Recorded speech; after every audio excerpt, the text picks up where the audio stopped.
Good morning, students. Myself, Dr. R.P. Bagdi, Assistant Professor, Department of ABSD, SPC Government College, Ajmer. आज अपन बात करेंगे BCom part third goods and service tax के बारे में। Goods and service tax, माल एवं सेवा कर का परिचय, introduction to goods and service tax. तो सर्वप्रथम तो अपने को मालूम होना चाहिए माल एवं सेवा कर क्या है, कौन सा टैक्स होता है, ये कौन सा कर होता है, इसके बारे में।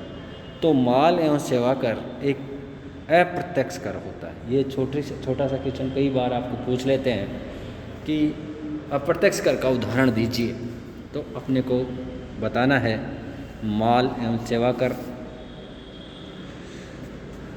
ये अप्रत्यक्ष करों में आता है। हमारे देश में इसे 1 जुलाई 2017 से लागू किया गया है। इसके पूर्व हमारे देश में केंद्र सरकार एवं विभिन्न राज्य सरकारों द्वारा अनेक अप्रत्यक्ष कर लगाए गए थे।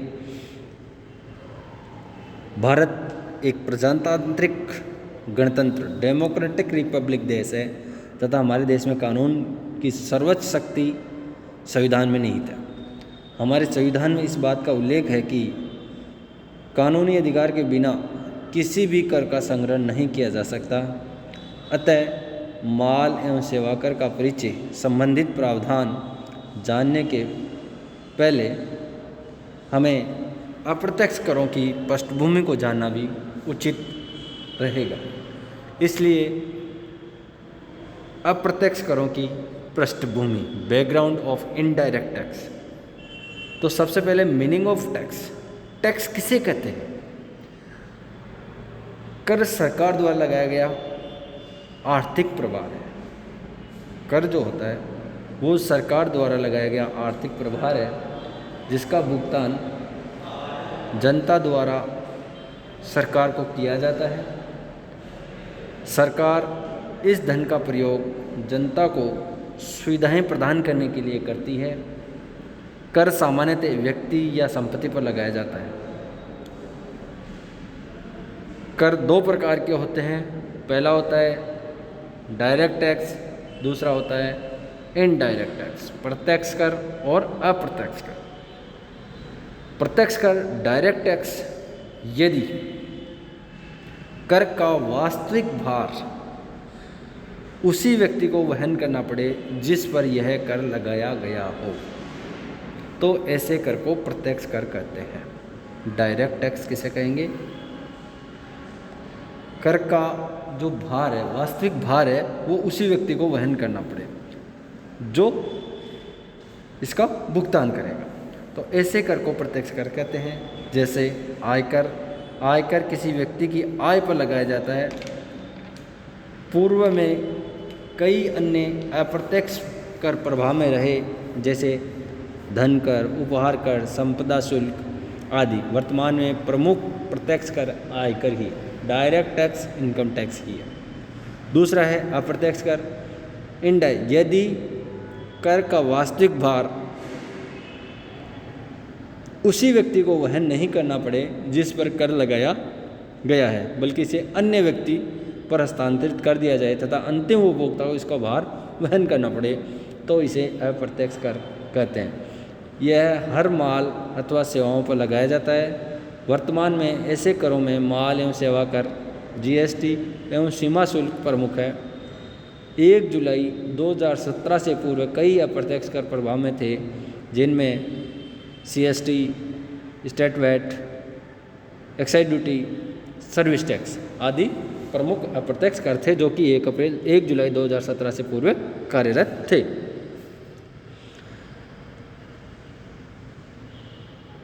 अब बात करते हैं माल एवं सेवा कर लागू होने से पूर्व संवैधानिक प्रावधान, constitutional provision before imposition of goods and service tax.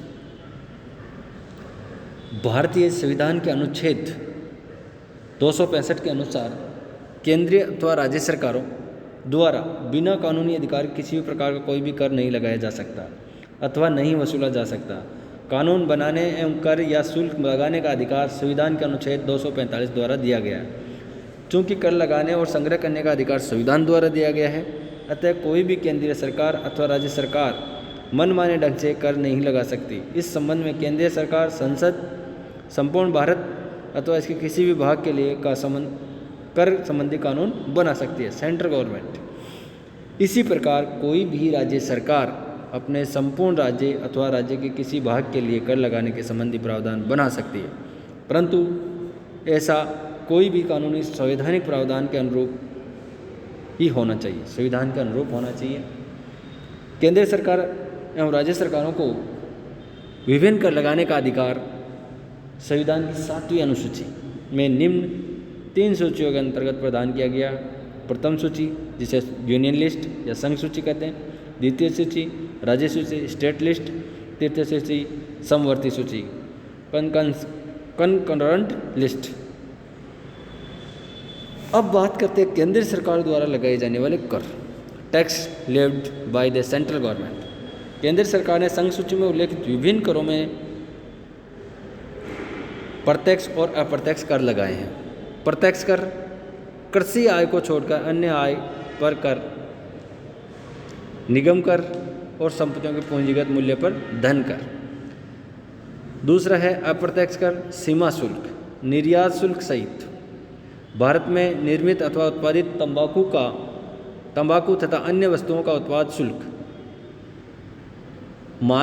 इसमें से ये 2 चीज़ छोड़ देंगे, मानवीय उपभोग में काम आने वाली शराब, अफीम, भारतीय भांग तथा अन्य नशीली दवाइयाँ तथा मादक पदार्थ। अंतर्राष्ट्रीय व्यापार एवं वाणिज्य के दौरान समाचार पत्रों को छोड़कर अन्य वस्तुओं को क्रय विक्रय कर केंद्रीय विक्रय कर। सेवाओं पर कर, प्रविष्टियाँ संख्या,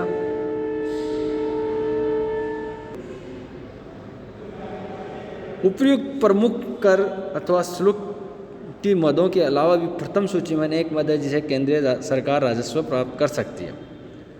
भूतकाल में केंद्रीय सरकार ने कई अन्य कर अथवा शुल्क लगाए थे, परंतु वे अब प्रभाव में नहीं है, जैसे स्टेट ड्यूटी। यह कर किसी व्यक्ति की मृत्यु पर उसके द्वारा छोड़ी गई संपत्तियों पर उन संपत्तियों को प्राप्त करने वाले व्यक्ति से वसूल किया जाता था। धन कर को भी वित्तीय वर्ष 2015-16 में समाप्त कर दिया गया। अब बात करते हैं अपन राज्य सरकारों द्वारा लगाए जाने वाले कर की। जो पहले बात की थी वो केंद्र सरकार द्वारा लगाए जाने वाले, और अब बात करेंगे अपन राज्य सरकार द्वारा लगाए जाने वाले कर की। Tax levied by the state government. राज्य सरकारें द्वितीय सूची अथवा राज्य सूची में उल्लेखित विभिन्न प्रत्यक्ष एवं अप्रत्यक्ष करों को लगा सकती है। राज्य सरकार द्वारा प्रमुख रूप से निम्न कर लगाए जाते हैं: भू राजस्व एवं मालगुजारी, कृषि आय पर कर, भूमि और भवन पर कर, राज्य में निर्मित अथवा उत्पादित निम्नलिखित वस्तुओं पर उत्पाद शुल्क तथा भारत में अन्य किसी भी स्थान पर निर्मित अथवा उत्पादित ऐसी वस्तुओं पर समान और निची दर से संतुलनकारी शुल्क। पहला है मानवीय उपभोग के लिए काम में लाई जाने वाली शराब, इस पर स्टेट गवर्नमेंट टैक्स लगाती है। अफीम, भारतीय भांग अथवा नशीली औषधियाँ अथवा मादक पदार्थों, परंतु उन औषधियों प्रसाधन सामग्री को छोड़कर जिनमें पदार्थों का प्रयोग किया गया हो। किसी स्थानीय क्षेत्र में उपयोग अथवा बिक्री के लिए आने वाली वस्तुओं के प्रवेश पर कर। समाचार पत्रों को छोड़कर अन्य वस्तुओं के क्रय विक्रय पर कर अर्थात राज्य स्तरीय मूल्य संवर्धित कर। धंधों, व्यापारों, रोजगारों तथा पेशों पर कर। दस्तावेजों पर स्टाम्प शुल्क की दरें, परंतु उन दस्तावेजों को छोड़कर जिन पर स्टाम्प शुल्क लगाने का अधिकार प्रथम सूची के अनुसार केंद्रीय सरकार को हो। ये जो मैंने प्रमुख मदे बताई है, इनके अलावा द्वितीय सूची में अन्य कई मदे हैं जिनसे राज्य सरकारें राजस्व प्राप्त कर सकती है। तो इसमें जो मोटा मोटा एरिया है वो मैं आपको कवर करके बता देता हूँ। अब बात करते हैं अपन केंद्र अथवा राज्य सरकार दोनों को कर वसूली का अधिकार। Power both central and state government collect tax. उपयुक्त वर्णित 2 सूचियों के अलावा तृतीय सूची के अंतर्गत दिए गए मामलों में केंद्र और राज्य सरकार दोनों को कानून बनाने का अधिकार है। चूँकि तृतीय सूची में कर राजस्व की कोई मद नहीं है, अतः आम जनता पर दोहरा करारोपण नहीं हो सकता। यदि किसी विषय पर केंद्र अथवा किसी राज्य सरकार दोनों द्वारा कानूनन बनाए जाए तथा उनमें विरोधाभास हो तो उस परिस्थिति में केंद्रीय कानून ही मान्य होगा।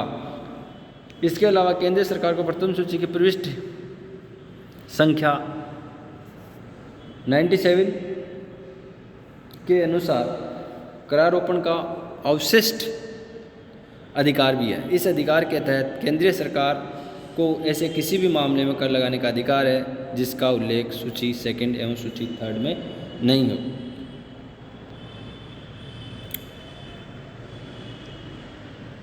अगला पॉइंट है वो है माल एवं सेवा कर की आवश्यकता, need for goods and service tax. GST की आवश्यकता क्यों पड़ी? सामान्यतः जनता को लाभ प्रदान करने के लिए अप्रत्यक्ष करों में सुधार किया जाता रहा। इसी उद्देश्य से इनपुट कर जमा का लाभ देने के लिए उत्पाद शुल्क के संबंध में 1984 में कैनवेट प्रणाली का लागू किया गया। इसी प्रकार पुराने बिक्री कर के स्थान पर 2003 के बाद विभिन्न राज्यों में वेट प्रणाली लागू की गई।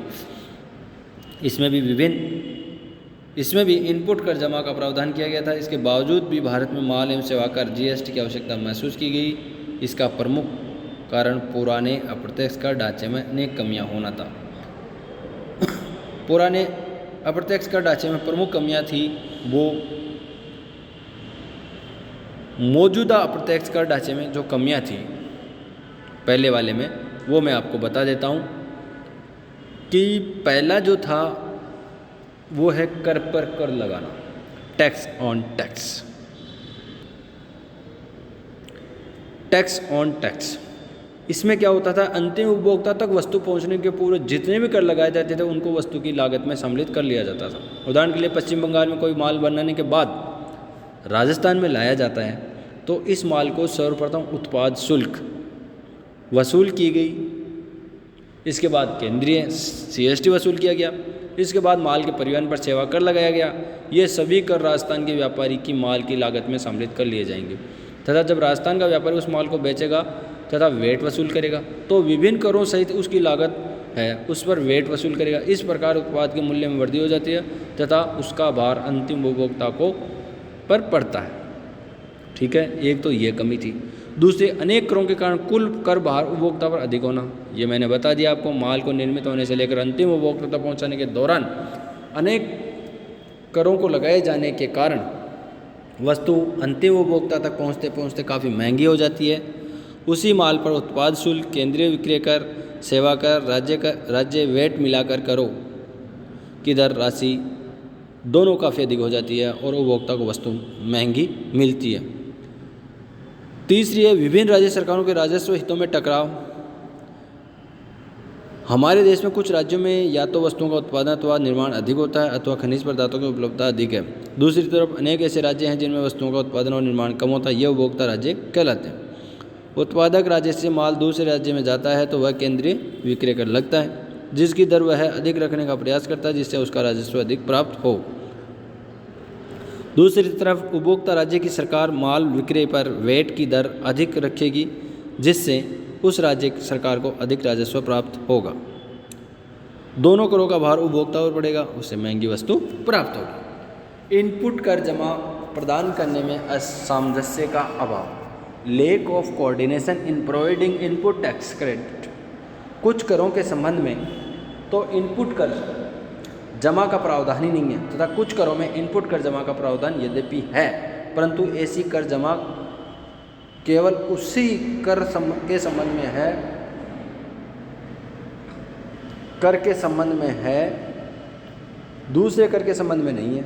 उदाहरण के लिए केंद्रीय विक्रय कर के संबंध में इनपुट कर जमा का प्रावधान नहीं है। दूसरी तरफ उत्पाद शुल्क के संबंध में यद्यपि कर जमा का प्रावधान है परंतु यह उत्पाद शुल्क संबंध में ही है। राज्य वेट के कर से इसकी जमा नहीं ली जाती।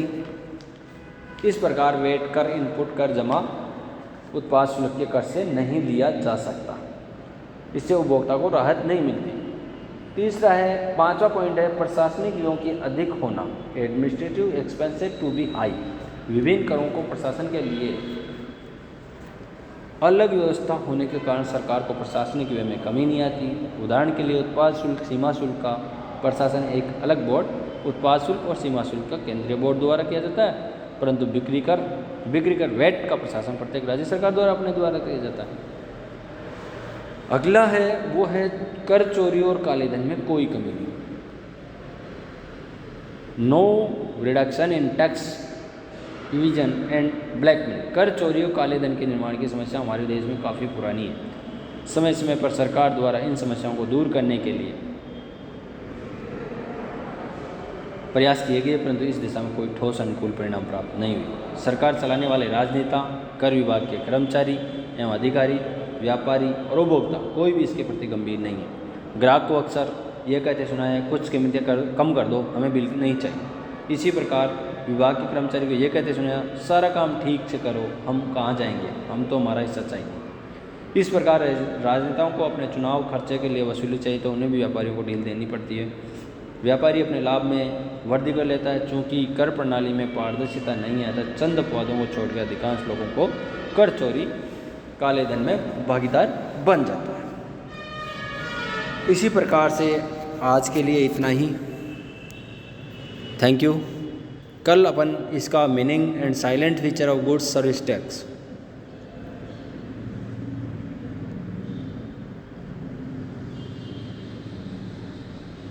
के बारे में चर्चा करेंगे।